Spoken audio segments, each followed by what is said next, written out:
We have now a French scholar, which is quite unusual. Ste phane Dufoix will talk now, professor of sociology at the Université of Paris Nanterre. He specializes in immigration, diaspora, and published many books on the issue of sociology and theory. And he was a member of the Université of France, which is a very nice thing. And now he's going to talk.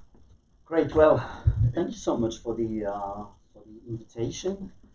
So my talk will be quite complementary, I hope, to Alden's one, because it will have to do with the issue of the canon as well, and of course the issue of Du Bois. First thing I would like to think about is from a text by Du Bois, which is Sociology as It's a text that was written around 1905, in which he promotes the issue of a new and open path for sociology that should combine law, what he calls law and chance. And that's quite interesting to see what he means by law and chance, because for him that's the world of physics on the one hand, and on the other the world of individuals. Determinacy on the one hand, and on the other hand, indeterminacy, something that is determined, something that is not. And I think that that's exactly what canon is all about. Because canon is something that is properly determined, that appears as being natural, as having some kind of a substance, even as having some kind of an essence, whereas exactly as Alden just reminded us about, well, it's a social construction. So the issue is, how do we consider it? The problem is, if we do not see that there is a canon, then the canon works, because it does not even exist as a social construction. It just is here. If we start talking about the very idea that there is a canon, then we can start becoming more critical, and we can start thinking about it. We can start thinking about how it was constructed, and then we can start thinking about its historical construction, and therefore the way we can change it. That may seem something which is trivial, but it's not. Because the very power of naturalization is precisely the fact that it doesn't come to mind, that it appears as being inscribed into some kind of necessity.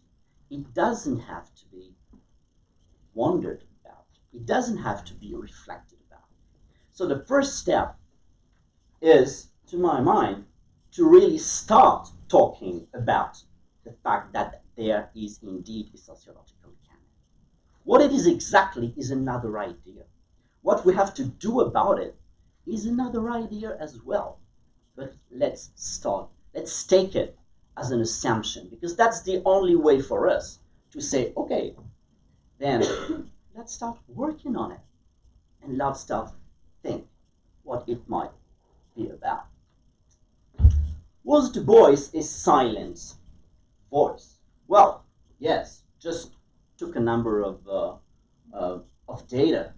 If we take one of the very rare mentions of Du Bois in one of the important books about American sociology, the one by W.E.B in 1951, he mentions it a number of times, especially on page 33, and on the issue of race relations. So there are 2 pages about that. And the first books he mentions about race relations in America are Du Bois's books.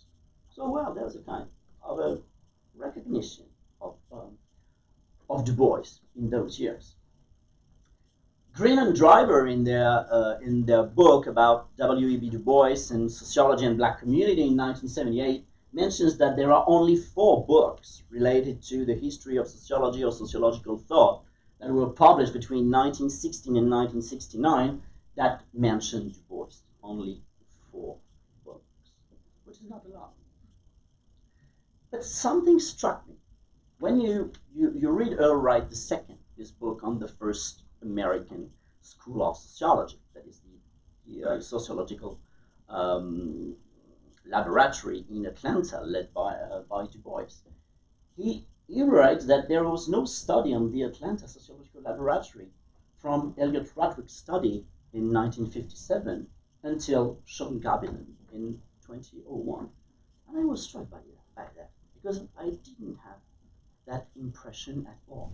So I was wondering about what were the steps and what were the milestones in the progressive, in the gradual recognition of Du Bois in either the sociological canon or at least in sociology as such. And that's what I have tried to do. Of course, it's certainly full of a number of errors, which you will certainly correct, but that's a proposal. Let's start with someone who's really interesting, who's Elliot Roderick, someone who's hardly anyone knows today. Elliot Roderick was a white sociologist at Kent State University, and he's someone who's been writing all his life long about race relations in the United States. And he's been writing quite a lot of articles and books related to Du Bois as well, and related to race relations. And when we look at the evolution of what he wrote, in 1957, that's the study that Earl Wright II mentioned, he wrote about W.E.B. Du Bois and the Atlanta University studies.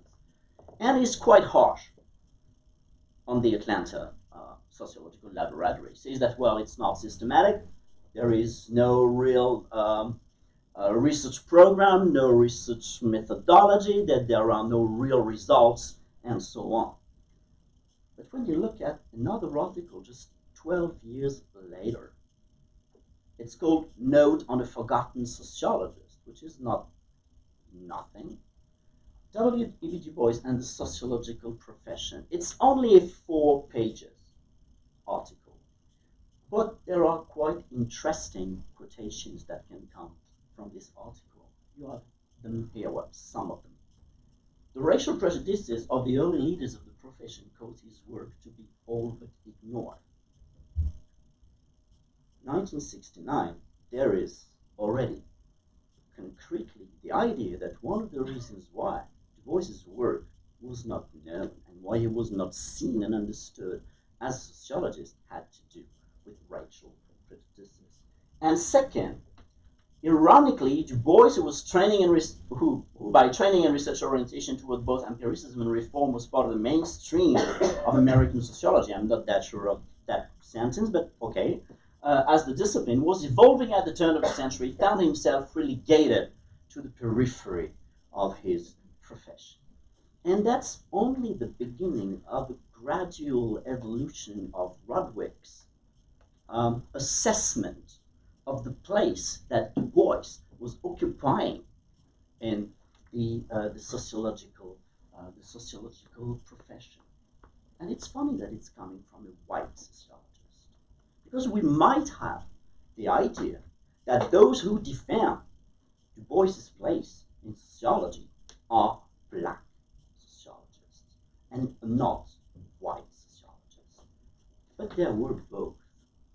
So it means that we also have to understand, certainly a bit more than we have done so far, we have to understand also the history of how white sociologists and historians have studied race relations in the United States and have taken into consideration or not taken into consideration the place of people like Du Bois in the history of race relations in the United States. It doesn't mean at all, don't get me wrong, it doesn't mean at all that there was no black sociologists defending Du Bois in this respect. And I turn to something which is the creation of the Du Bois-Johnson Frazier Award in the ASA, American Sociological Association, in the beginning of the early 1970s. to understand this a little bit better, I think we need, if I still have time for that, we have to come back to something which is, we have to understand it against the background of a bigger picture. Because it has to do with the period. It has to do with the period, of course, of the end of the civil rights movement. It has to do with the coming of the black students within the universities. It has to do with the rise of the black studies.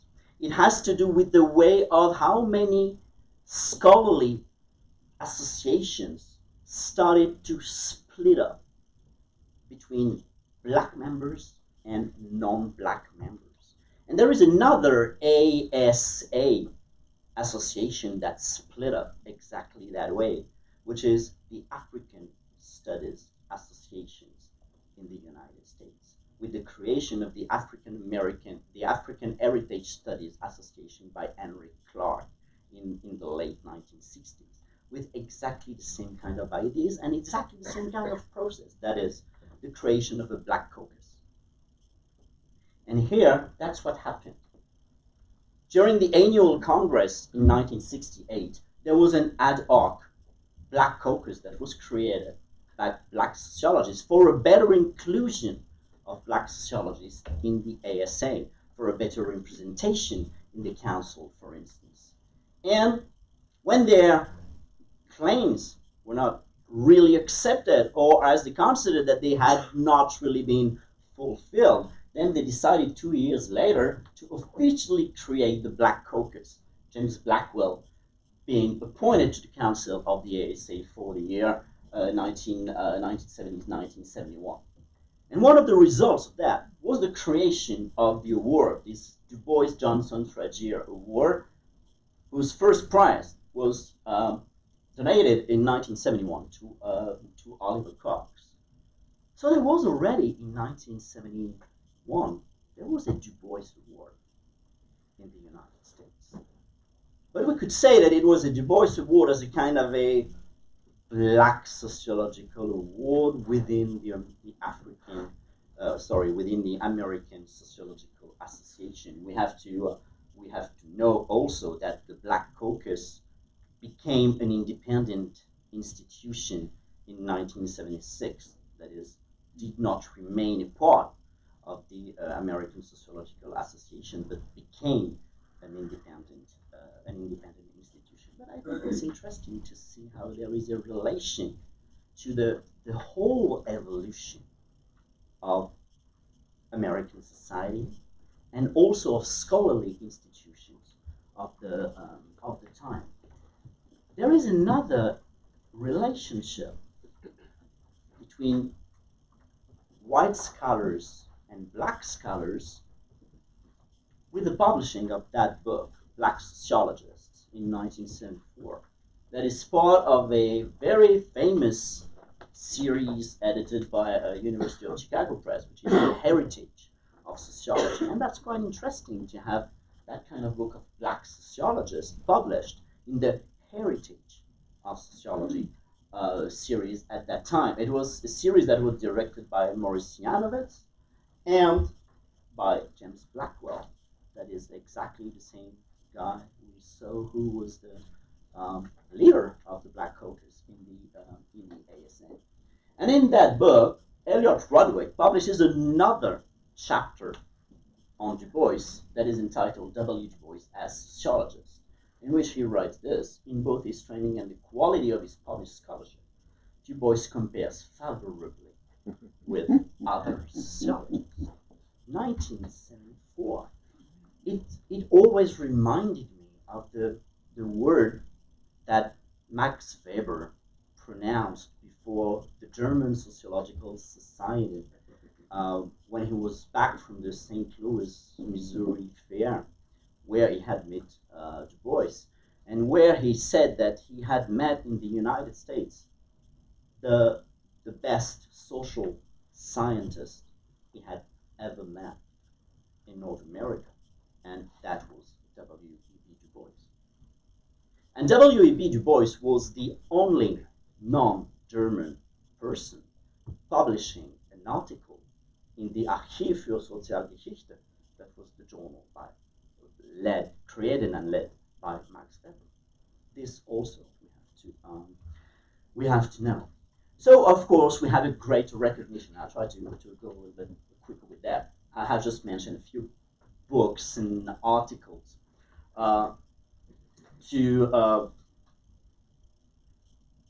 just to indicate that there's been a flourishing of books. And for instance, of course, the centennial edition of the Philadelphia Negro and the entry about Du Bois in the Blackwell Companion to the Major Contemporary Social Theorist, edited by Ritzer in 2000, and well, other books like that. That's not the most important thing I would like to come to. What are the canonization effects? Canonization implies, as you know, in canon law, it implies a number of miracles. And indeed, it looks like, if you read a number of articles, it looks like Du Bois would have invented everything. And that's quite funny. I'm not critical. It's just because it also works that way for other people. If you look at some of those articles, you would have been the first one doing race relations, sociology of relation, urban sociology, rural sociology, criminology, empirical research. As though he would be, the very first one. I think that's interesting also to think about that. Why? Because canonizing does not tell us much about Du Bois. It does tell us about us now, which is completely different. When you work about the reception of someone, it doesn't tell us about who was that guy really. It can tell us a few things, but I think it tells us much about what are the issues now. And what is that important to insist on such and such points now? Is he among the giants? That's an interesting thing as well. I've just taken two data, one taken from the article about Thomas Kukulan, which is an article quite interestingly about the women in certain social science. And I love the title of that article. Why don't I know about these women?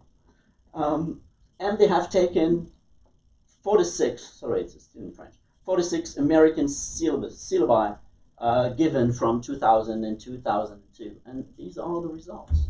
And we can see that, well, Du Bois is there, but it's for only 4 mentions of Du Bois, whereas there are 46 mentions of Max Weber, and you can still find back the holy bearded trinity of Weber, Durkheim, and Marx, and so on. But as you can see, not even one single woman in that as well. If you look at Brint and Lavallee, it's in perspective, the newsletter of the social theory section, I think, of the ASA. Correct me if I'm wrong. And they wrote an article entitled Du Bois Ascendant. And from 114 syllabi, they find that Du Bois is in the 8th position. As though it was kind of rising up in the syllabi. And it would be quite interesting to be if this rise up is really actual. And in what kind of syllabi as well? Is that social theory? Is that history of sociology? Is that history of sociological ideas? I think there is, at least in the US, there is actually a rise up of all that. Last thing I would like to, well, not last thing about Du Bois I'd like to talk about is still about the ASA. As you know, there was a change in the number renaming of one of the awards of the ASA after a FAE proposal in 2005. There was in 2006 a change in the number of the Distinguished Scholarship Award. And that was quite interesting with the names. That was the article that was published to propose the name change. And it was interesting in that quotation. Renaming the award is to de-racialize excellence and provide an opportunity for members to claim their multicultural intellectual heritage. And I was quite intrigued by the de-racialized excellence and about the meaning of that. And I would like to try to reflect upon this. Is that merely about changing names? From September 2006, we have two distinct names, two distinct ASA awards. Correct me if I'm wrong, Alan. So there is the Du Bois Awards for Distinguished Scholarship, and we have, sorry for the misprints and all that stuff, and we have the Cox-Johnson-Frazier Award with more emphasis on African American populations or minority populations. I have an hypothesis for that. Why taking Du Bois from the Du Bois-Johnson-Frazier Award and make the Du Bois Distinguished Scholarship? I have an hypothesis for that. I think that the meaning is to unblack Du Bois and to socialize him, which would mean not saying that Du Bois is a white sociologist, but saying that Du Bois is first and before all a sociologist. And the fact that he's black is not the most important matter. And to make him some kind of a founder of American sociology. Whereas, having together Johnson, Frazier, and Cox, who was, if you remember well, the first one who got the Du Bois Johnson Frazier Award in 1971, is also some way to put together three black sociologists who had been trained in the Chicago tradition, and to make a difference between their tradition within the black sociological tradition and some kind of a more prominent position of Du Bois as one of, if not the founder of the American sociology. Of course, we all know here that the Scala Deni, that is Alden's biography of W.E.B. Du Bois, is one of the most important milestones in the recent years for that, even if some people like Dan Green and Robert Wortham still insist about the continuing neglect of Du Bois. Now, if I still have some time. Hope so. So I should have a watch somewhere, but well. I would like to insist on something, which is now the canon as such. Because Alden asked something about the canon. But the canon is not only about Du Bois. And there is some excerpt from a film by John Ford, The Man Who Shot Liberty Valance, that I like quite a lot. Which is, just to give you the pitch, you have some awful guy called Liberty Valance, is called Ransom Stoppard. No, Liberty Valance is supposed to be killed by one guy whose name is Ransom Stoppard. And Ransom Stoppard, because he killed Liberty Valance, becomes a senator and becomes someone very important.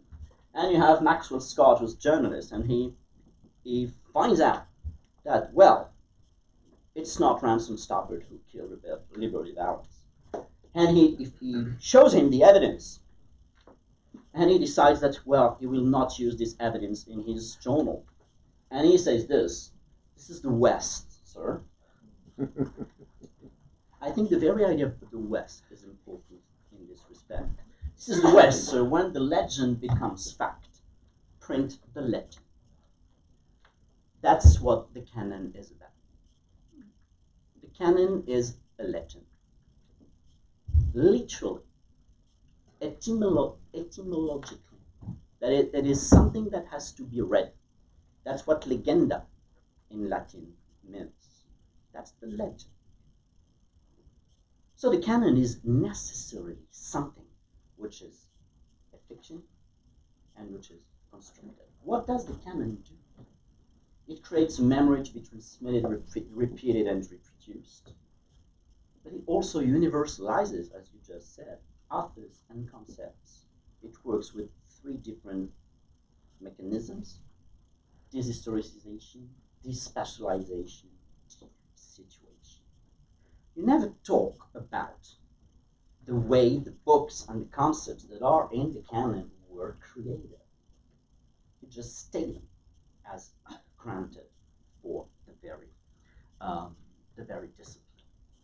Which means one thing, which means that within the canon there's violence, there's erasure, there's addiction. There is something that Toni Morrison calls the canon fodder.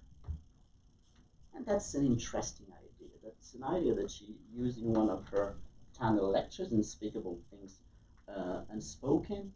So I will not come back to the quotation as such, but I like the idea when she plays about the canon with two ends and the canon with one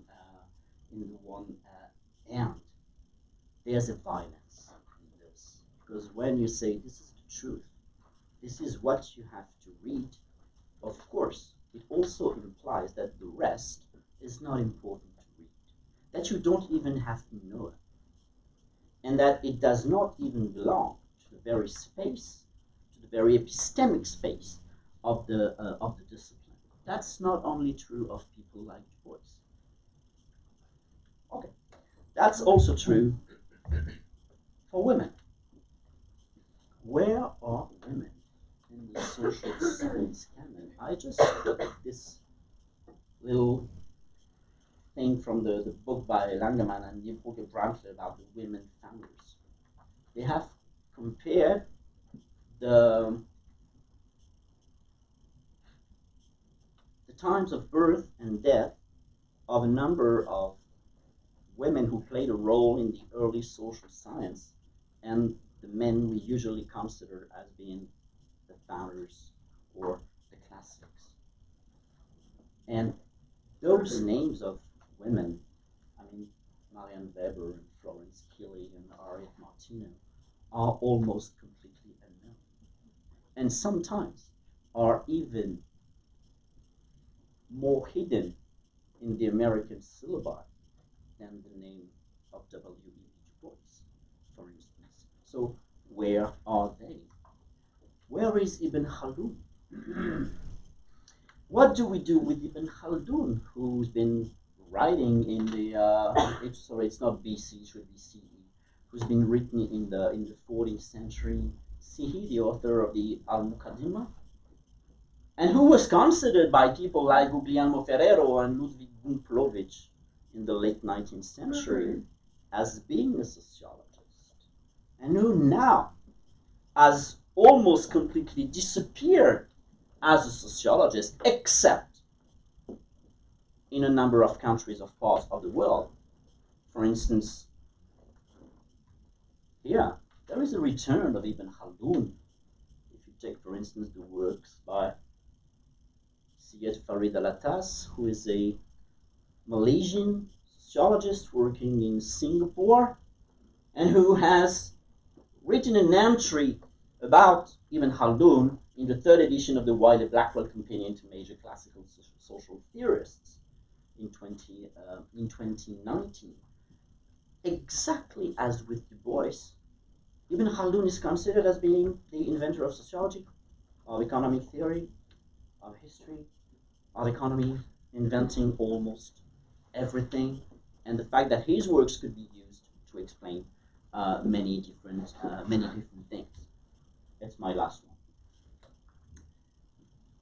What about the recent southern openings of the canon? Let's take Raymond Cannell's Southern Theory, 2007, or the book by Syed Farid Alatas and Vinita Sinha in 2016. What's funny about this? Du Bois is present in none of those two books.